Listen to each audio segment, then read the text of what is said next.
Dr. Jessica Chelekis. I'm the MBA Director at Brunel Business School in London, UK. What does it take to shape the future? It takes an intersection of critical thinking skills and ability to have a kind of broad and holistic view of thinking, but also deep expertise, right? So, and I think the question that most maybe students and the people in charge of designing MBA programs is, what is the expertise that we need to develop for our students? So that's why close collaboration with industries, with practitioners is really important. I do think we see a lot of emphasis on technology, on generative AI, on digital transformation, and that broadly translates into an emphasis on collaborating more with STEM subjects.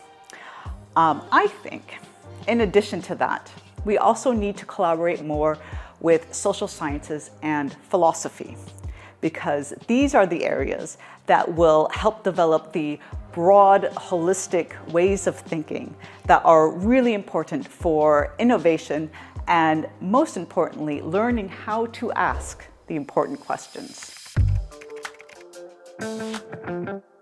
So how to incorporate something like philosophy or social sciences in MBA curriculum, in the design? It's actually quite easy, I think, if that's something that we want to do.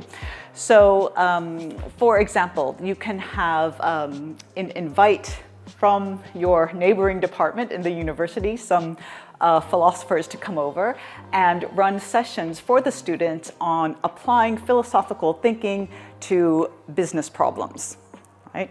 So this is something that can be done.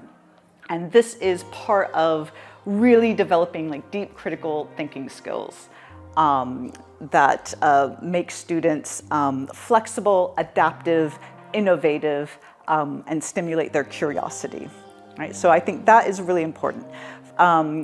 One thing I think we don't address enough is that when we're studying business and management and leadership, it is a social science.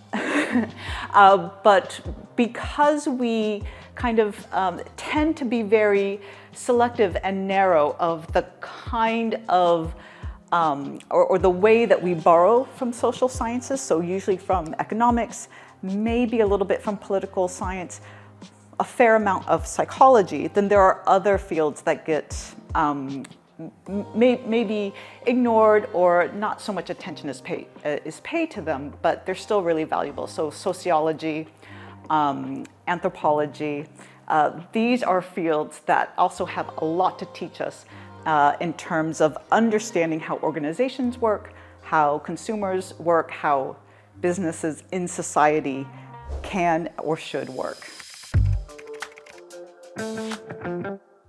Do I think this kind of approach to understanding people and how they work, is it missing from the MBA curriculum completely? No, I don't think so. I think it is particularly incorporated into some core aspects of a curriculum. For example, in leadership or in leading organizations, for example. That is where you'll see a lot of these elements around understanding how people work, especially people in groups and organizations. It's often addressed there.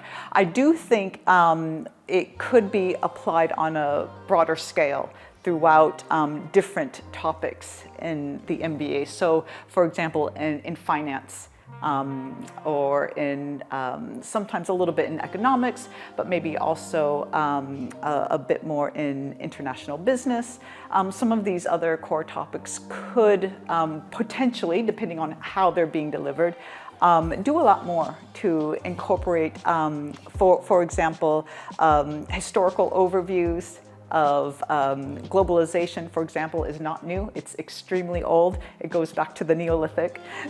So these kinds of perspectives can, again, foster innovation, creative thinking, and critical thinking that are really important complement to those deep set of skills where students may choose to specialize. So, for example, in managing technology or in a particular industry, for example, healthcare or in aviation, for example. This question about how long are our skills valid, or how long do our skills last before we need to update or refresh? This is a really interesting one. Everybody's kind of has seen this trend that it's not enough to just have a degree and then that's your degree that gets you through until retirement.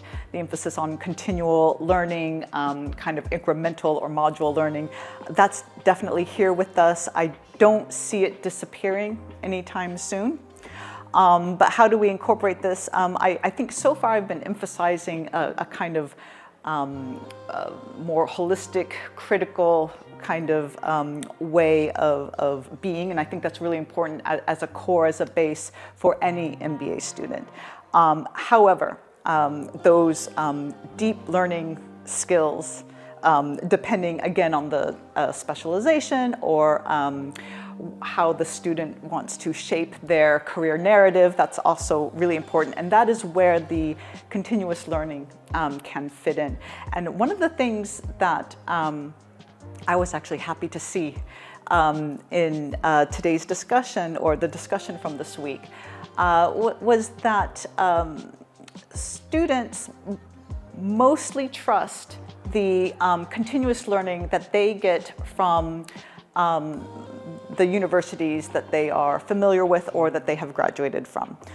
And I think this is an area that is really important because technology and because society itself is changing pretty rapidly, and the global context that we are all in, then that means universities are actually in a really good position to offer ongoing like micro-credentials or continuous learning short courses to help graduates, to help professionals refresh, gain those specific skills that they need that maybe they didn't get when they graduated 2, 3, or 4 years ago, and that keeps them current.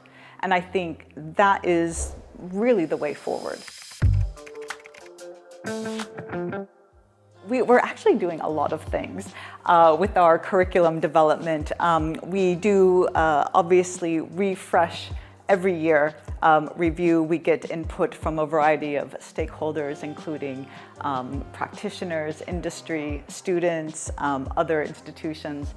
So what we're looking at now is increasing our online presence, increasing our offerings in terms of executive education, and creating a stronger link between our executive education programs and the MBA program, and more possibilities in terms of different types of diplomas or certificates that students, that executives, or people who are otherwise just on a maybe non-traditional path in their education, that they would suit their needs.